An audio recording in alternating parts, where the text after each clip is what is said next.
Meus amigos, minhas amigas da Casa Espírita da Fraternidade, um abraço fraterno, que a paz do Mestre Jesus esteja conosco hoje, agora e sempre.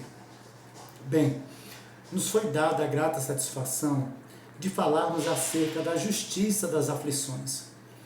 Esse texto está no Evangelho segundo o Espiritismo, no seu capítulo 5, Bem-aventurados os aflitos. E esse tema me parece muito atual e muito necessário que seja apresentado, refletido, discutido, e posto em prática. Então a gente vai tentar aqui trazer algumas reflexões para todos nós, com um único objetivo: sairmos ainda mais fortalecidos desse momento difícil que estamos vivendo, não é? Então, em O Livro dos Espíritos, me permito fazer a leitura simultânea. Em O Livro dos Espíritos, na questão 167, Allan Kardec começa perguntando, porque eu entendo que a gente tem que tratar de alguns temas transversais que conversam com a justiça das aflições. Então a gente traz aqui o primeiro tema transversal, que é a reencarnação. Então Allan Kardec, na pergunta 167, faz: qual o fim objetivado com a reencarnação? Qual o objetivo da reencarnação? Os espíritos respondem: expiação, melhoramento progressivo da humanidade. Sem isto, onde há justiça? Então, o primeiro ponto que precisa ficar aqui bem claro é que nós reencarnamos, enquanto espíritos em processo evolutivo, com dois grandes objetivos. Primeiro, expiar, limpar-se, depurar-se de algo que temos feito de errado, ou seja, contrário às leis divinas, ou melhor, à lei de justiça, de amor e de caridade. Isso é um fato concreto. E um outro ponto também importante quando nós reencarnamos, ou outro objetivo também importante, é o nosso melhoramento, o nosso progresso intelecto-moral, porque é da vontade de Deus que saiamos das suas mãos e voltemos a elas em espírito e verdade, quer dizer, perfeitos. Então esse é o principal, é o grande objetivo nosso aqui. E para isso, eu preciso vivenciar, para atingir esse progresso, as experiências físicas. E é nesse ponto que a gente continua. Allan Kardec vai comentar a questão 171 do Livro dos Espíritos, dizendo para a gente assim, acerca disso: todos os espíritos tendem para a perfeição, e Deus lhes faculta os meios de alcançá-la, proporcionando-lhes as provações da vida corporal. Sua justiça, continua Allan Kardec, porém, lhes concede realizar em novas existências o que não puderam fazer ou concluir numa primeira prova. Esse texto, ele é muito profundo. Vejamos, nos foi ensinado durante muitos anos e até séculos de que toda vez que eu morro ou desencarno sujo, tendo feito algo de errado, contrário à lei divina, e eu não me arrependo, né? E eu não me ressarço com as leis divinas enquanto vivo, o que é que nos foi ensinado? Ao desencarnar, ao morrer, eu vou para o inferno. O contrário também nos foi ensinado: se quando eu pratico bem, a caridade, ajudo o próximo, eu vou para o céu. Então, o céu e o inferno seriam estados localizados em que o espírito vai de acordo com o que fez. Essa tese foi derrubada plenamente pela ciência espírita, porque céu e inferno, segundo a doutrina espírita, no livro inclusive que leva esse nome, Céu e Inferno, por Allan Kardec, são estados de consciência. Ou seja, se eu pensei, se eu falei, se eu agi a favor da lei de justiça, amor e caridade, eu estou no céu, minha consciência está tranquila, eu evoluo, eu progrido, eu cresço, eu alço degraus. Contrário, quando eu usei meu livre-arbítrio, que eu vou falar mais adiante, contrário à lei de justiça, amor e caridade, eu estou no inferno. Então eu preciso retornar, reencarnação, para poder resgatar, expiar essa falta. Aliás, a sequência correta, muito bem dita por Allan Kardec no livro Céu e Inferno, no Código Penal da Vida Futura, no artigo 16, é que nós precisamos nos arrepender, sinceramente, reconhecer que realmente eu contrariei a lei, simultaneamente expiar, porque eu, minha mente, eu, Eusébio Mente, Eu, Eusébio, perispírito, eu, Eusébio, corpo, estou sujo, eu estou impuro, preciso me limpar, e a forma de me limpar, me depurar, é tomando um banho de dor, tomando um banho de sofrimento, infelizmente, ou felizmente, é a consequência do livre-arbítrio, mas há um detalhe, reparando no bem. Então, toda vez que eu reparo no bem, eu alivio, atenuo essa expiação. Eu não elimino a expiação, eu atenuo, eu diminuo. Posso vir até, quem sabe, substituí-la plenamente, mas aí depende de um esforço muito grande, mas que não é o nosso tema de hoje. Mas é importante que fique nítido isso. A gente não nasceu para sofrer ad perpetuum, ad infinitum, e nem também a gente vai estar no céu de brigadeiro com a boca escancarada esperando a morte chegar. Nem tanto ao mar, nem tanto à terra. Então, Deus, através de sua lei de justiça, nos concede a oportunidade de recomeço, através das ferramentas que nós temos hoje. A inteligência, o livre-arbítrio, a comunicabilidade, não é? Tudo isso nos foi dado, portanto, para progredirmos, para crescermos e deixarmos de sofrer, deixarmos de ficarmos presos a fatos que nós realizamos no passado. Ele vai falar disso mais adiante.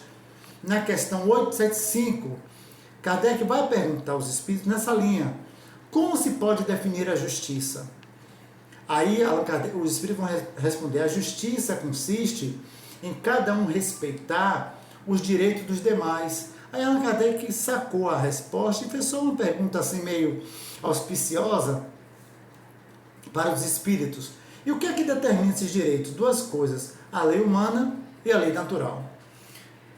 No capítulo 3, ou na parte 3, melhor dizendo, de O Livro dos Espíritos, está lá muito bem ordenado, organizado e apresentado por Allan Kardec as leis morais do Cristo, que são 10. Não é? Dentre essas leis, tem uma lei chamada Lei de Sociedade.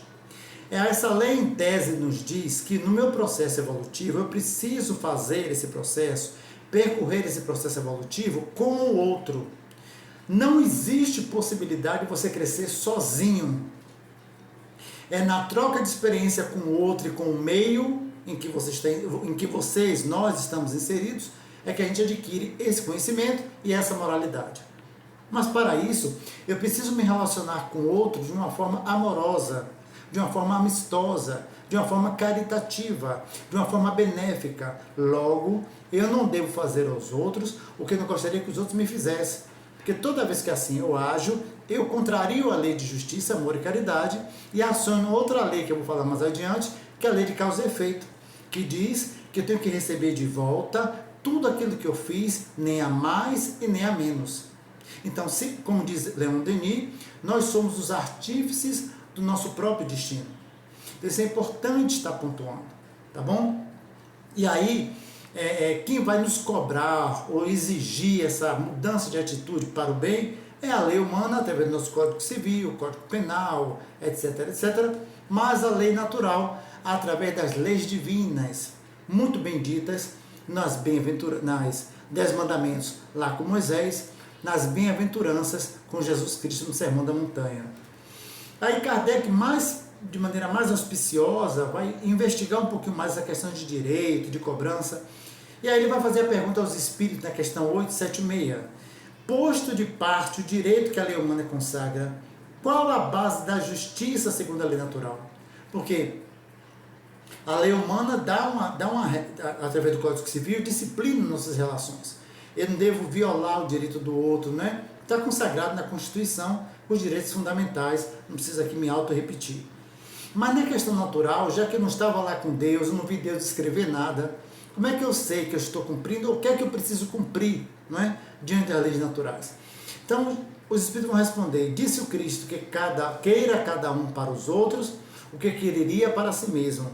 No coração do homem, imprimiu Deus a regra da verdadeira justiça, fazendo que cada um deseje ver respeitados os seus direitos. Então, se você não sabe, não estava lá quando Deus construiu a lei, não se preocupe. As leis divinas estão em nossa consciência do ponto de vista de localização, não de proposição. Então, as leis de Deus estão aqui, na nossa consciência. Mas, do ponto de vista de manifestação de praticidade, está em nosso coração. É através do nosso coração, do nosso sentimento, dos nossos valores, que nós pomos em prática as leis que estão em nossa consciência. Então ninguém pode dizer que não tem conhecimento dessa lei, ou que não sabe utilizar essa lei. Nós não podemos dizer isso, tá bom? Bem, aí a gente sai um pouquinho do Livro dos Espíritos e vamos realmente visitar parte do texto Justiça das Aflições, que está lá no capítulo 5, Bem-aventurados os aflitos. Pontua Allan Kardec, trazendo logo de cara a passagem da Bíblia, em que Mateus, no seu capítulo 5, versículos 4, 6 e 10, nos traz um trecho das bem-aventuranças. Quando Jesus vai nos dizer lá, bem-aventurados que choram, pois serão consolados. Bem-aventurados famintos e sequiosos de justiça, pois que serão saciados. Bem-aventurados que sofrem perseguição pela justiça, pois que é deles o reino dos céus. Então, o que esse trecho nos denota? Algumas coisas. Primeiro, que jamais nós ficamos desamparados. Deus não nos criou para nos deixarmos a esmo, a ver navios, cada um por si se vire. Não. Desde o momento da concepção divina da nossa criação, sempre temos e teremos apoio da divindade através dele mesmo, Deus, do Cristo, que é o nosso governador, e dos seus prepostos, dos seus mensageiros, que a gente pode aqui eleger e sintetizar no nosso anjo da guarda. Mas uma coisa importante que aparece aqui no trecho é que em nenhum momento Jesus disse que, olha, você está sofrendo, eu vou pegar seu sofrimento e vou resolver, eu vou resolver. Deixe comigo que eu vou deixar de fazer com que você pare de sofrer. Em nenhum momento Jesus substitui a nossa responsabilidade de passarmos pelo sofrimento e de nós mesmos caminharmos pela nossa solução, ou buscarmos a nossa solução. Foi Jesus que disse, cada um que segure sua cruz e siga-me, que no mundo haveria aflições. Então, o fato de termos um amparo não quer dizer que teremos o dever ou o direito de transferirmos responsabilidades. De forma alguma temos esse direito de transferirmos responsabilidade. Isso é uma coisa totalmente equivocada, passada, não sei por quem. Agora, por outro lado, jamais ficamos desamparados. E acho que se eu fosse pedir aqui para que cada um pudesse falar um pouco da sua vida, muitos de vocês vão dizer, poxa, já passei situações dificílimas, que eu achava que não tinha solução, de repente a solução veio, porque eu orei, tive fé, confiança, e eu fui ajudado. Foi ajudado como? Foi um milagre? Não, milagre não existe. Foi uma graça divina? Não, não existe graça, porque senão pressupõe que Deus tiraria de alguém para dar a você. Nada disso. Foi mérito seu. Você sofreu com obediência, sofreu com resignação, teve fé, coragem, paciência, tolerância e principalmente atitude em querer não parar de sofrer. A atitude de se melhorar. Então, Jesus e Deus principalmente viram seu esforço e apostou em você. Deu para você energia do cósmico universal, deu para você magnetismo, para lhe dar saúde, lhe colocou a equipe espiritual para lhe dar força. Não, fulano, ó, Eusébio está se esforçando, vamos lá, vamos dar força a ele, percebe? Mas você tem que se autocurar. Esse é um ponto importantíssimo. E aí, lá no Evangelho, tem um trecho um pouco longo, eu me permito fazer a leitura, em que Allan Kardec vai fazer análise sobre essa questão da justiça de Deus na perspectiva de amparo. Mesmo com essa certeza da ajuda, dificilmente se compreende a conveniência de sofrer para ser feliz. Ninguém entende como é que eu tenho que ser feliz sofrendo. Não, você está sofrendo porque usou o nosso livre-arbítrio. Se você conseguisse, eu também estou no meio, tá? Se nós conseguíssemos sempre agir sem errar, nós sofreríamos. E aí alguns dizem assim, para se ter maior mérito, sim. Mas então pergunta-se, por que sofrem uns mais que os outros? Por que nascem uns na miséria e outros na opulência? Sem coisa alguma haverem feito que justifique essas posições. Por que uns nada conseguem, ao passo que outros tudo parece sorrir? Não, são perguntas interessantes. Por que é dado a muito a um ao outro? Todavia, o que ainda menos se compreende, continua Allan Kardec, é que os bens e os males sejam tão desigualmente repartidos entre o vício e a virtude, e que os homens virtuosos sofram ao lado dos maus que prosperam. A fé no futuro, ele vai concluir, pode consolar e infundir paciência, mas não explica essas anomalias, que parecem desmentir a justiça de Deus. Então veja como Allan Kardec ele é frio no ponto de vista de pesquisador, de alguém que coloca uma redação em que a gente precisa refletir. Então, vamos tentar responder à luz da doutrina espírita essas questões. Por que então um sofre mais com os outros, um vem rico, outro pobre? Por que isso? E a gente precisa revisitar a reencarnação. Nos é ensinado pela doutrina espírita que existe uma coisa chamada planejamento reencarnatório. Todos nós, antes de voltarmos ao plano físico, estamos em alguma colônia em que tem o departamento da reencarnação.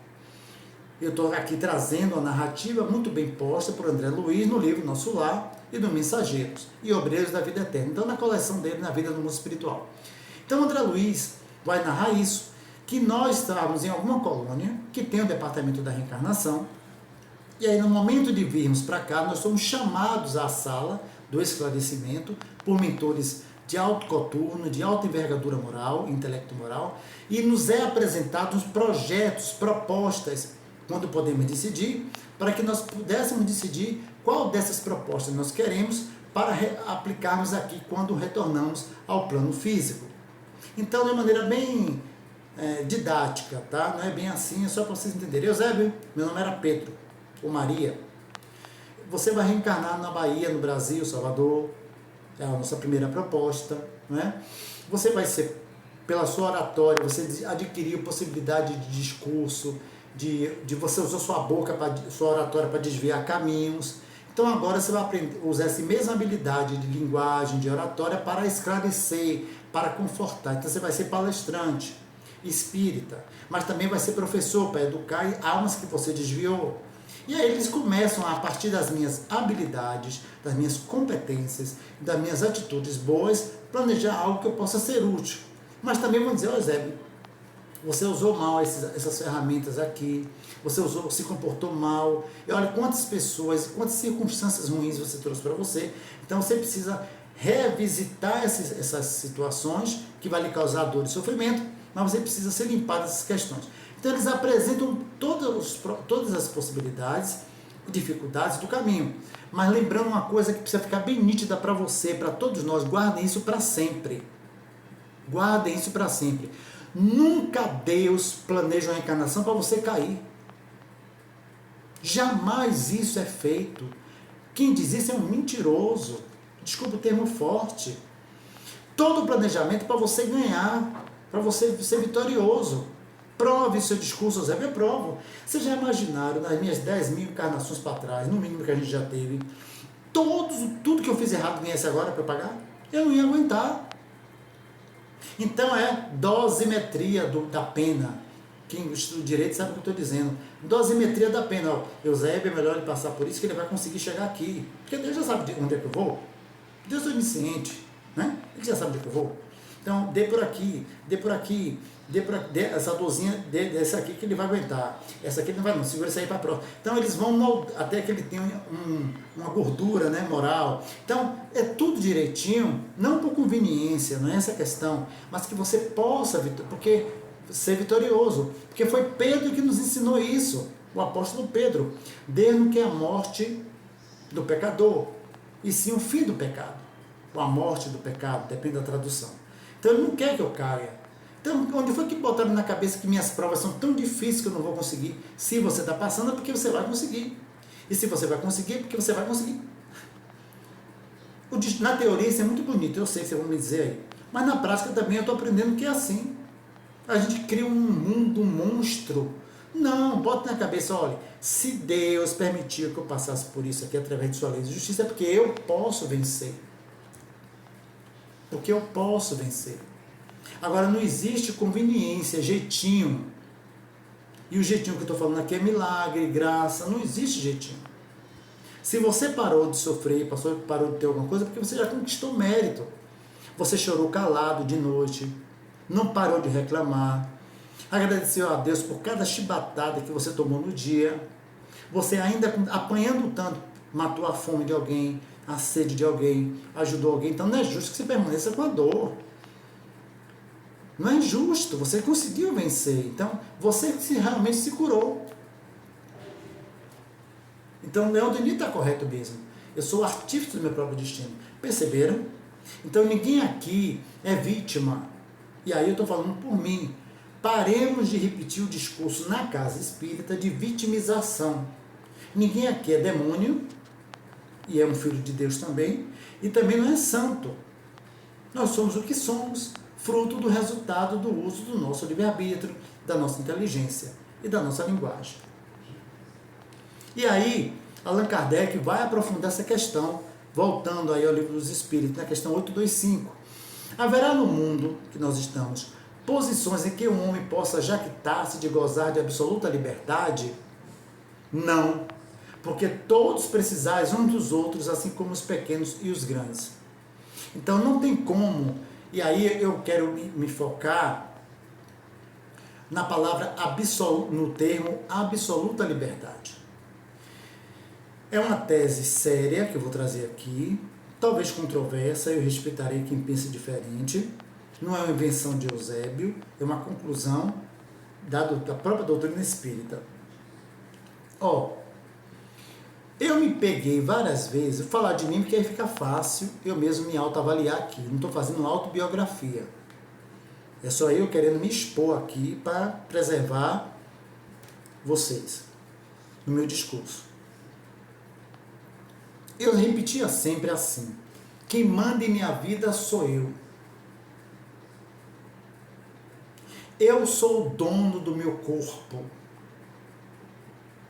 Quem decide tudo sobre minha vida sou eu. Bem, se você analisar do ponto de vista imediato, assim, filosoficamente, é você mesmo. Tudo começa e termina com você. Mas esse discurso só teria validade espiritual se você morasse dentro de uma bolha. Aí, do ponto de vista espiritual, seu discurso estaria certíssimo.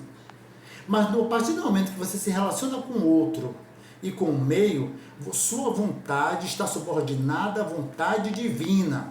É um discurso duro para quem é egoísta e orgulhoso. Quem manda em mim sou eu. Você manda a partir do momento que Deus queira, através de suas leis. Ou seja, melhorando o discurso. A sua vontade termina quando começa a de Deus. Como a de Deus sempre começa e sempre prevalece, logo você tem que se submeter às leis divinas. Baixe sua crista. Cale sua boca, no bom sentido do termo. Se humilham moralmente, espiritualmente. Sim, Deus, eu quero fazer isso, mas seja feita a tua vontade. O Senhor já sabe o que é melhor para mim. E trazendo aqui a reencarnação, o Senhor já planejou algo para mim. Se o que eu estou querendo é o que está planejado, é o que o Senhor quer e que eu possa dar conta, me dê. Olha a diferença. Não. Que é isso, mano? Quem manda na minha vida sou eu. Eu quero e acabou. Quer o quê? Aí eu vou trazer uma frase que vocês vão dar risada, mas é trágico, cômico, mas é sério. Eu imagino Deus olhando para minha cara. Eu quero dizer, Zé, que você manda em você mesmo. Você é dona do seu corpo, você faz o que você quiser, muito bem. Insensato. Hoje mesmo vou tomar tua alma. Pronto, acabou sua ousadia. Não está no Evangelho? Lembra aquela passagem do rapaz que era fazendeiro, colheu mais grãos, foi tanto grão que ele construiu um outro depósito para botar mais grãos, em vez de dividir? E aí o que foi que ele disse lá, pela fala do Cristo? Eu agora vou descansar, vou ficar de boa, estou cheio de grão. O que foi que Jesus disse? Insensato, hoje mesmo vou tomar sua alma. A mesma coisa. Trago aqui essa passagem relativa à minha vida. Então, do ponto de vista consciencial, eu creio sim que nós temos liberdade absoluta. Mas do ponto de vista comportamental, não, como bem está dito aí. Porque todos precisaram uns dos outros. E aí eu vou ainda aprofundar mais a sonda dessa resposta, a essa resposta. Tem um ditado que diz assim: não humilhe ninguém enquanto você estiver subindo, para que não te desprezes quando você estiver caindo. Não é? Hoje você humilha, você pisa porque eu sou, na hora que a fatura chega. Porque é isso que eu queria trazer aqui para vocês. Me permitam, colegas, me permitam abrir um parênteses, tá bom? As pessoas esquecem muito. É um problema de memória seríssimo que o brasileiro, em tese, tem. O pessoal esquece que perto da sua desencarnação chegam os cartões de crédito de tudo que você fez de bom. Olha que beleza. Você fez palestra, você acordou de madrugada para dar socorro, ó. Acordou de madrugada para ir para o centro dar um passe. Vamos falar aqui coisas bem extensas, bem fortes. Você não tinha nem, só tinha 2 quilos de feijão, tirou um para dar. Vamos brincar assim, mas vocês vão entender o que eu quero dizer. Então, poxa, durante toda a vida você apanhou, mas nunca reclamou, ainda fez o bem. Quando você está perto de encarnar, chega o cartão de crédito. O Divino é uma maravilha. O Divino Plus, um cartão maravilhoso. É um cartão divino fantástico. Poxa, aí o que é que você vai fazer com esse cartão? Parece que até a gente está no céu. Não chega mais problema, né? As coisas ficam mais fáceis de serem resolvidas. Pessoas maravilhosas que se aproximam de você. Parece que você, meu Deus, eu não mereço tanto. Merece. Você passou a vida toda fazendo bem. A recíproca também é verdadeira. Você é uma pessoa que tinha língua grande, falava da vida dos outros, humilhava os outros, só valorizava os outros pelo dinheiro, pelo título, pela roupa, pela marca, não sei o quê. Só para dizer uns mínimos, né? Pela sua cor. Tudo bem, você fez isso? Fez. Agora chega a fatura.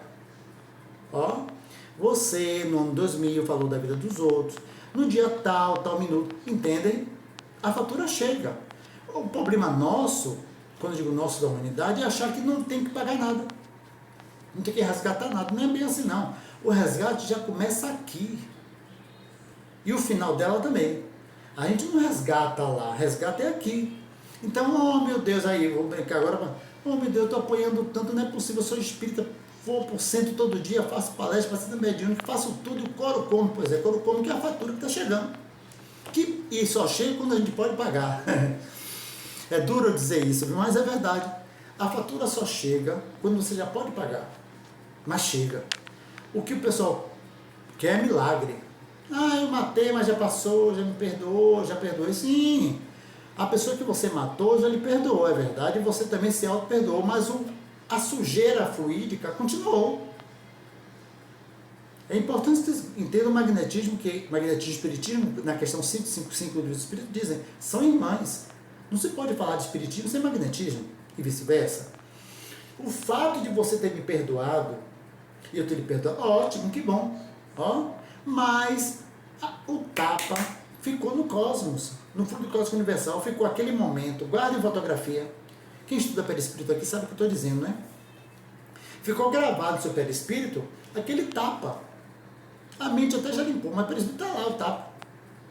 Como é que eu limpo desse tapa? Vai ter que vir a fatura para pagar o tapa. Mas eu já... Não, você se fortaleceu, você se convenceu, você até mudou de atitude, ó, não vai dar mais tapa a ninguém, mas deu tapa. O problema é esse, o detalhe é esse aí. Nada fica esquecido. Eu não estou falando aqui mentira nenhuma, não. Se vocês pegarem o livro Libertação de André Luiz, tem 2 espíritos de alto coturno, fantásticos, superior, maravilhosos, que estavam pleiteando ir para uma colônia maior. Só que na hora H eles já tinham certeza que iam, o mentor responsável por dar essa autorização chamou-os em particular e disse, olha, infelizmente, teve uma coisinha pequena que vocês fizeram lá no século XII e que aqui impede vocês subirem. Vocês vão ter que voltar, uma encarnação rápida, para passar por essa situação, para limpar. Eles que são superiores, imagine eu, você, imagine. Só porque foi espírita há 30 anos, como diz a irmã Dufour, né? Já pode se aposentar, dar bastante na carteira, pedir a previdência divina, né? Só porque eu fui 30 anos, eu falei, sim, parabéns que você cumpriu o seu dever. Mas e aí? E Kiko? Olha a fatura aqui. Então, eu tenho que falar isso assim, de maneira bem, parece jocosa, mas eu sei o que é dor. Mas é para mostrar para vocês, com esse discurso até aqui, que nada chega em sua vida por acaso. Então, Kardec vai continuar nos perguntando em que condições poderia o homem gozar de absoluta liberdade nas do eremita no deserto. Aí, se você for para o deserto, você está livre e pleno.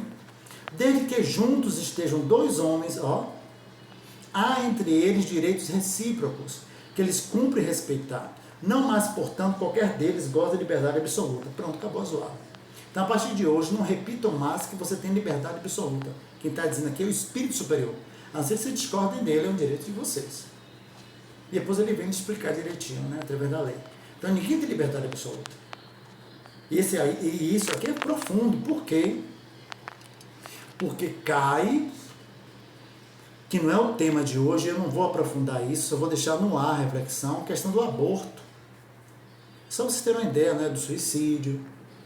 Não, eu posso. Você pode mesmo? Tem certeza que você pode? Mas a lei humana permite, sim. A lei humana permite, mas a divina permite. Olha que conflito. Não, um conflito interessante.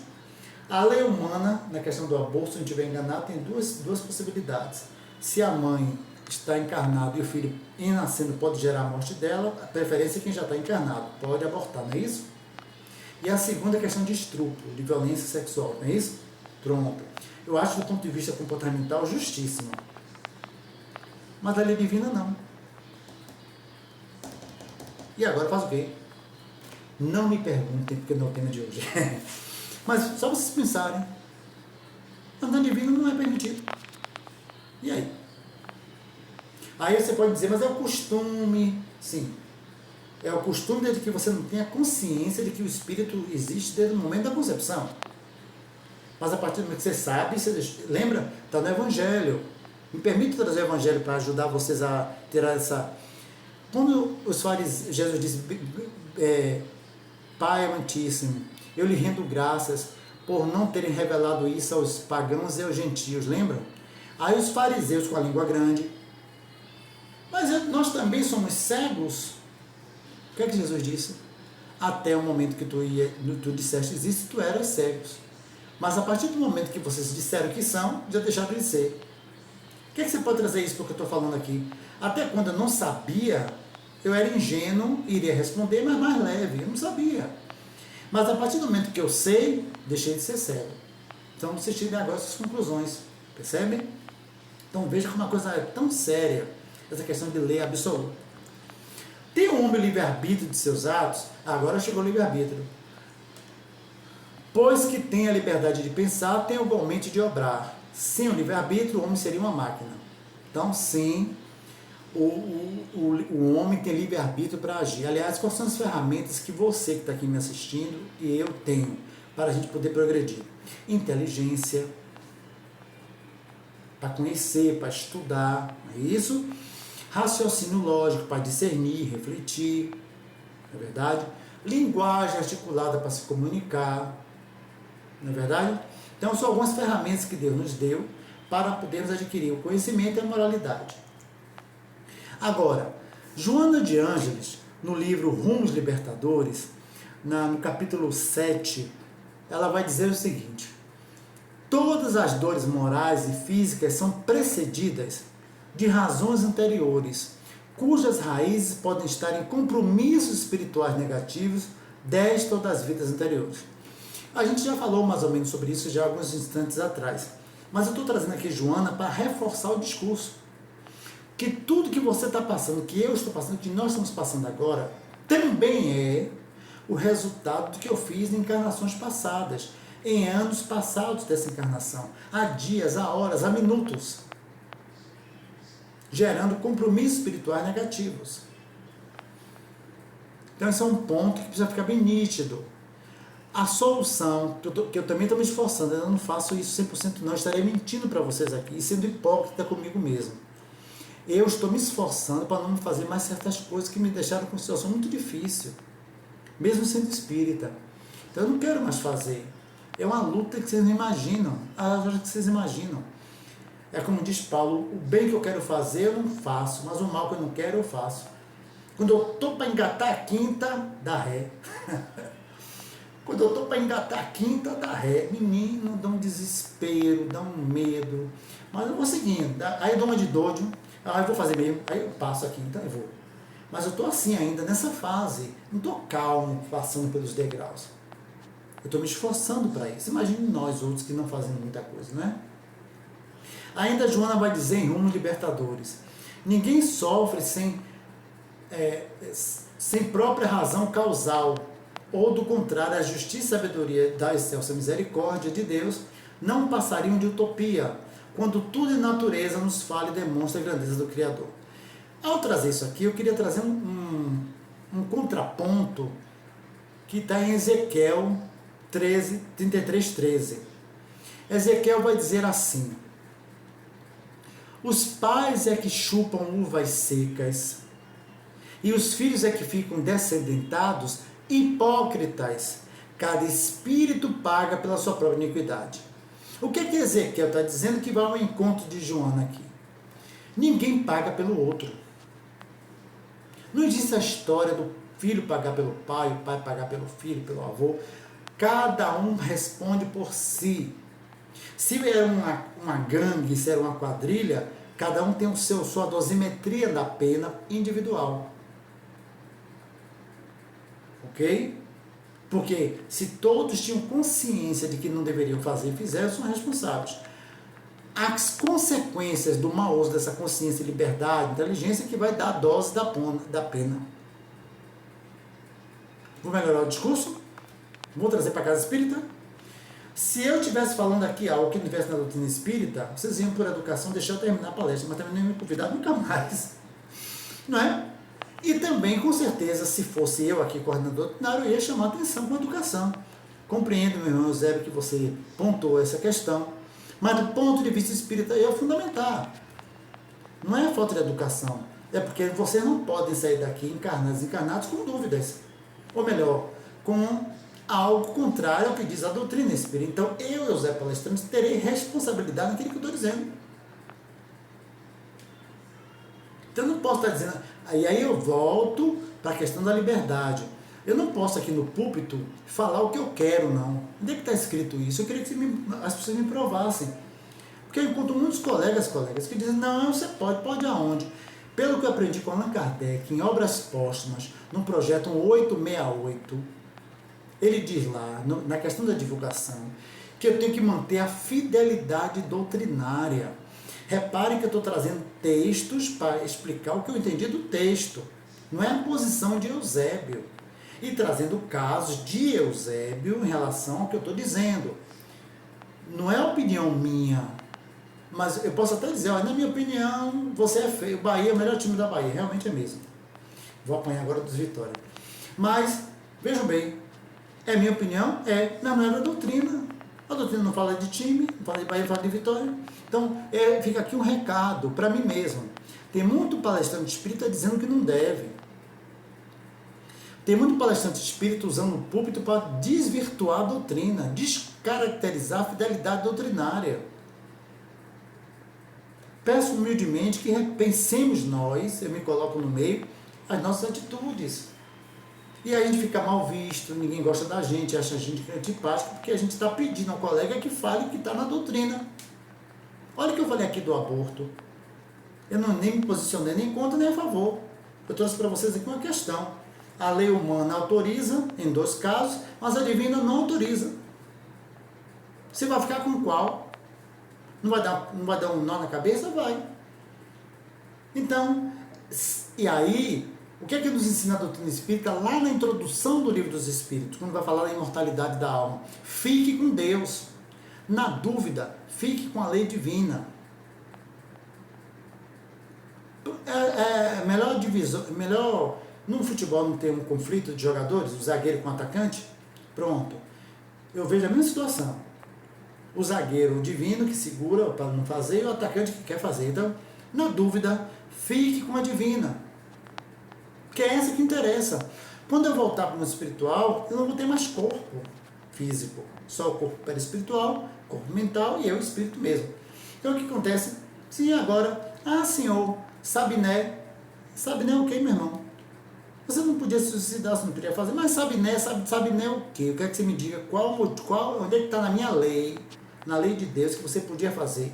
A gente vai ficar gaguejando, colega. Não vamos responder. Estão percebendo a seriedade de ser espírita, de falar de espiritismo? Então, fechando parênteses, me parece que é isso que Joana está falando aqui, quando a gente precisa ter razão. Tudo é causal. Já caminhando para o final da nossa exposição, Viana de Carvalho, ele vai dizer no livro Enfoque Espírita, no seu capítulo 12, que é o seguinte, sobre a justiça divina.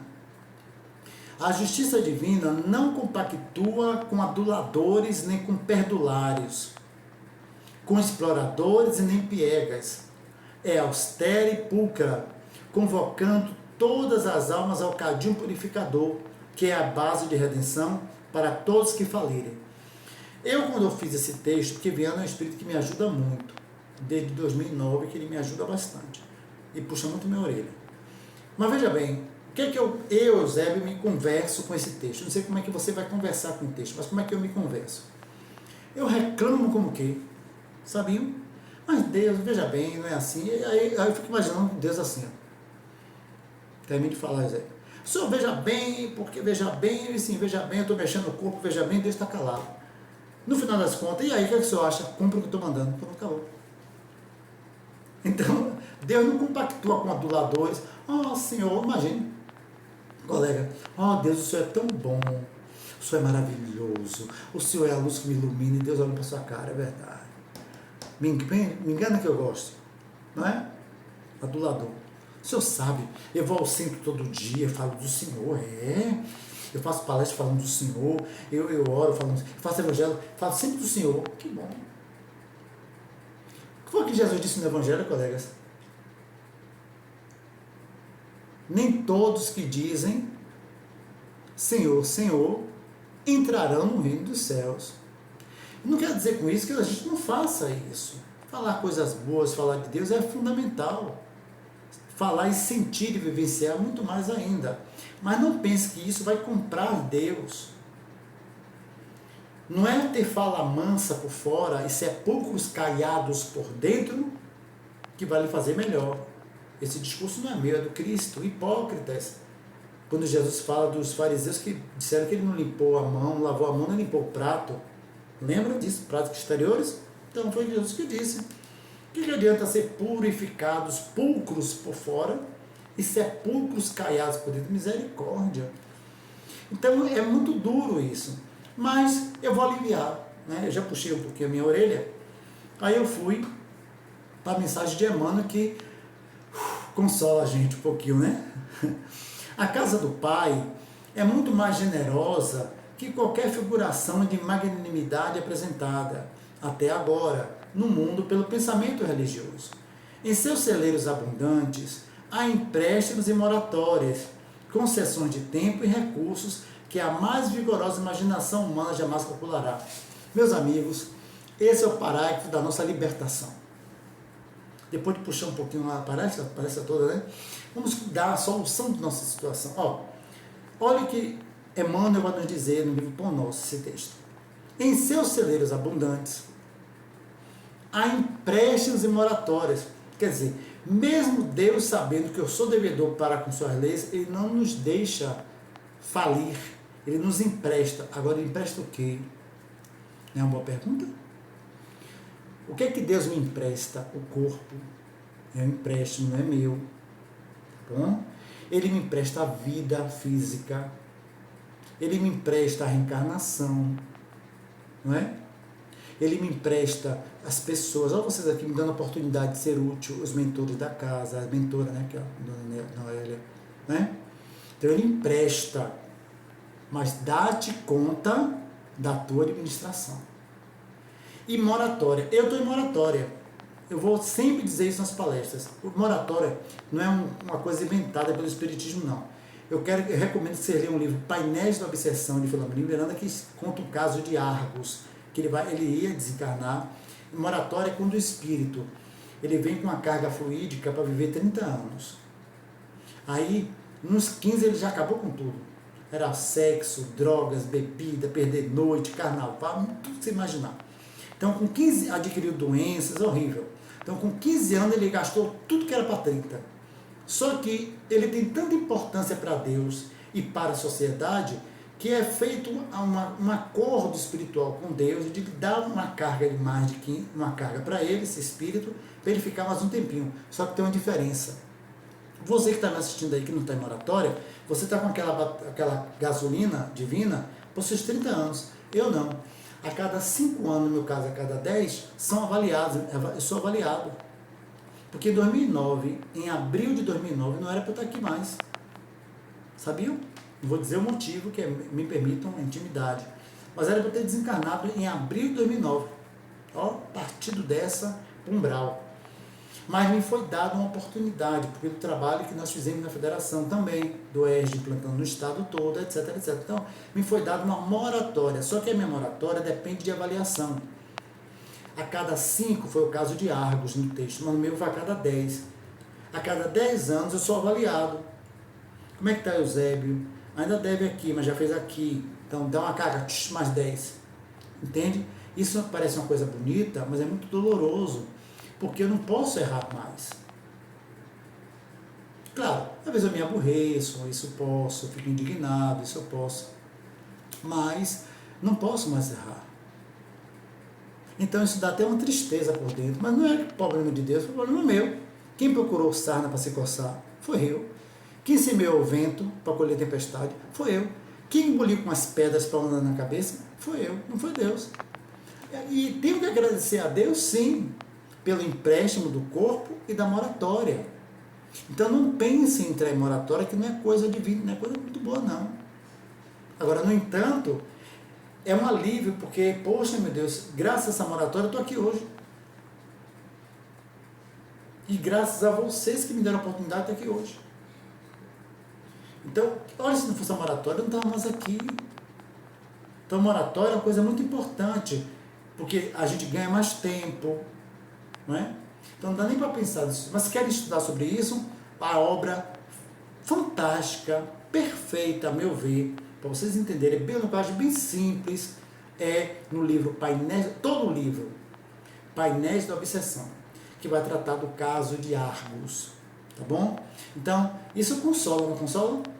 Então você que comeu, bebeu muito, pegou câncer no rim, destruiu o seu rim, pegou doença no fígado, fumou muito, agora está com problema no pulmão.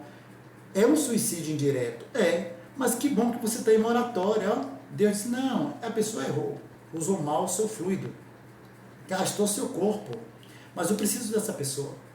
Essa pessoa tem luz para passar para alguém, essa pessoa tem conhecimento para passar para alguém, essa pessoa ainda tem amor para passar para alguém. Então eu, Deus, quero ela aqui, ele aqui. Olha que maravilha. Só que você não vai ver mais como dança, né? Vai ver regrado. Isso chama-se moratória ou empréstimo, o nome que vocês queiram dar. E nessas condições, repito, temos que errar o mínimo possível ou não errar. Dá um nome feio, tomar uma topada, mas estou falando errado no sentido moral mesmo. Que errou, já foi. Moratória, quando chega o período de avaliação. Estou falando porque eu me fui avisado sobre isso. Né? Quando chega no ano de avaliação, tudo é visto.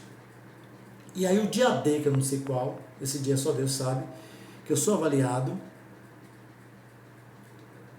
aí puxa toda a minha ficha naqueles 10 anos. E aí não tem situação. Olha, Zé, me desculpe, mas você ficou mais 10 anos aqui. Dos 10 anos você não aproveitou em nada, Eusébio. Você não foi útil nem para você, nem para ninguém, Eusébio. Você aproveitou só para curtir a vida, viver a vida, porque eu tenho a vida, tenho liberdade plena. Me desculpe, volte. É assim mesmo. Volte. Eu vou chorar, não vou? Vou ficar triste, não vou? Mas a responsabilidade de quem? Perceberam? É um discurso muito sério, mas é isso que precisa ser dito na casa espírita. E por fim, Emmanuel vai dizer, o Altíssimo, ainda nos amparando, né? Fornece dádivas a todos, e na atualidade é aconselhável medite um homem terreno nos recursos que lhe foram concedidos pelo céu, para arrependimento, buscando se renovar-se nos rumos do bem.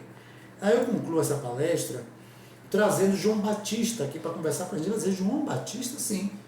Quando João Batista, o precursor do Cristo, estava no Rio Jordão, antes do Cristo chegar lá, naquele dia de manhã, qual era o discurso de João Batista?